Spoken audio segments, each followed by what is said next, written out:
Welcome back to Lantern Letters. We're grateful you've chosen to make this a place to return to. Tonight, we return to a familiar lantern family. You may remember Suzie, the little girl who once asked when her daddy would come home.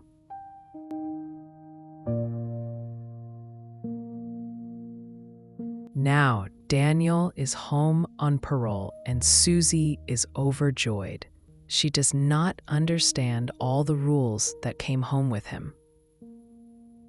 After 2.5 years apart, she carries one quiet fear. If people can come home, they can leave again.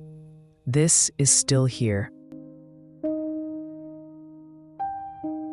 Suzie had gotten used to a house with only 2 people's shoes by the door. Now there was a pair of worn brown boots sitting neatly beside her mother's, a jacket hanging on the hook above them, and a bag by the wall that hadn't quite finished being unpacked. Suzie stood a few steps away, just looking at them. From the kitchen, Daniel called out, asking if she wanted the yellow cup or the blue one. Suzie was crossing the hallway with her teddy bear when his voice stopped her. A small smile found its way onto her face. No telephone carried his voice tonight because it was coming from the next room, the way it used to. Later, in the living room, Suzie sat pressed close against Daniel's side, closer than she really needed to. "Comfy?" Daniel asked. Suzie nodded and didn't move away. When Daniel stood up to get a glass of water, Suzie stood up too. She followed him across the room. She had learned that rooms could stay the same, but people didn't always come back to them. She followed him as far as the kitchen doorway and waited there, watching until he turned back toward her. Tara came through a moment later. She rested a hand on Suzie's shoulder and asked, "Want to help me pick out pajama socks?" Before she went, Suzie set her teddy bear down on the cushion beside Daniel. "He can sit with you," she said simply. Daniel smiled. "I'll keep him company." "Okay," Suzie said, as she followed her mother out of the room. When Daniel joined Suzie in her room for bedtime, he brought the teddy bear with him. Sitting on the edge of the bed, he handed it back to her.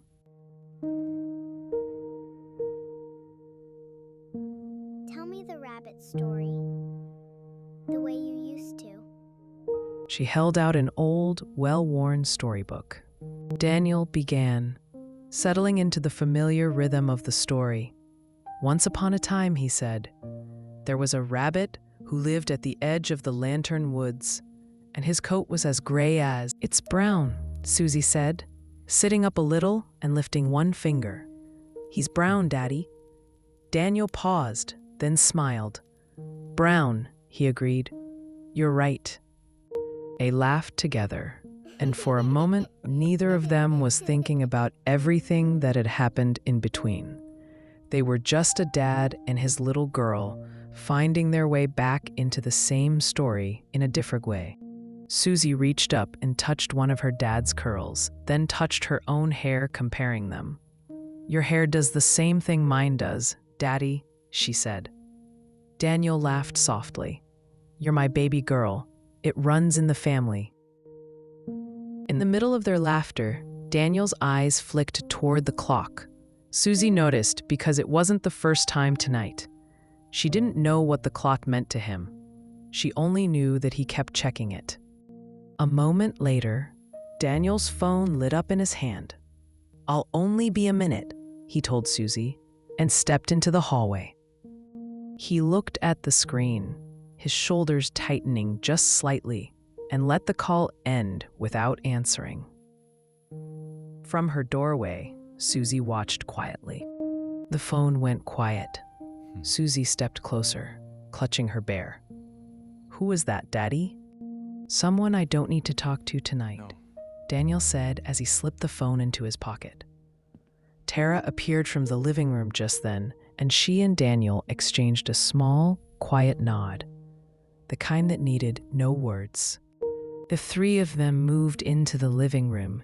Daniel sat beneath the small lamp and squared his papers into a careful stack, as though everything had to be exactly right before he could rest. Tara set his identification beside the papers. "You left it by the keys." "Thanks," Daniel said quietly.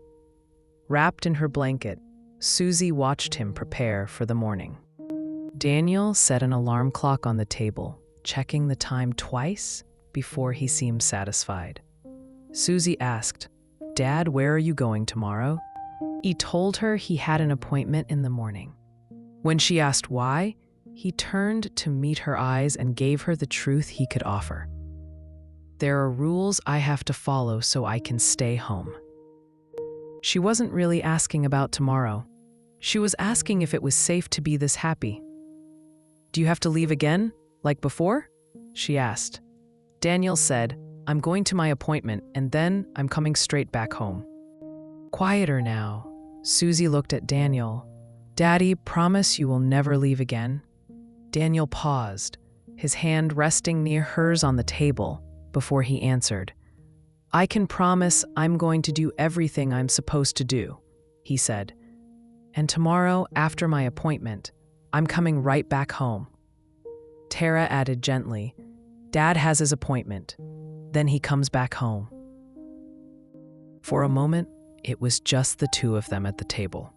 Tara reached over and rested her hand on Daniel's. He looked down at their hands, then finally met her eyes. A small, tired smile passed between them. Two people quietly bracing for the same uncertain morning. After a moment, Daniel rose to go tuck Suzie in. Daddy, can you stay until I fall asleep? "Yes," he said softly, "I'll stay right here." And he did, patient and unhurried, watching over her until her eyes finally closed. Later, Suzie woke to a quiet house. Already out of bed with her bear in her arms, she headed down the hallway, her footsteps soft against the floorboards as she retraced the same path from earlier that night. For a moment, she listened for some small sign that everything was still as she had left it, with her dad safely home. A thin strip of lamplight stretched ahead of her. Daddy, you're still here. Suzie said as she walked through the doorway, surprised and relieved to find him exactly where she had left him, sitting at the same table beneath the lantern, with his papers and alarm clock beside him. "Yeah," Daniel said softly. I'm gonna keep doing everything I can to stay here, at home, with you and Mommy.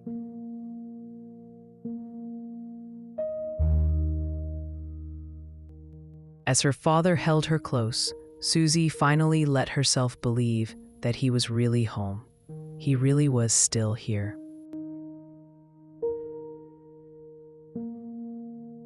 For those waiting in the quiet, join our story at Lantern Letters. If you are waiting in the quiet, you are not alone. Subscribe to become part of our story and turn on the lantern so you never miss a letter.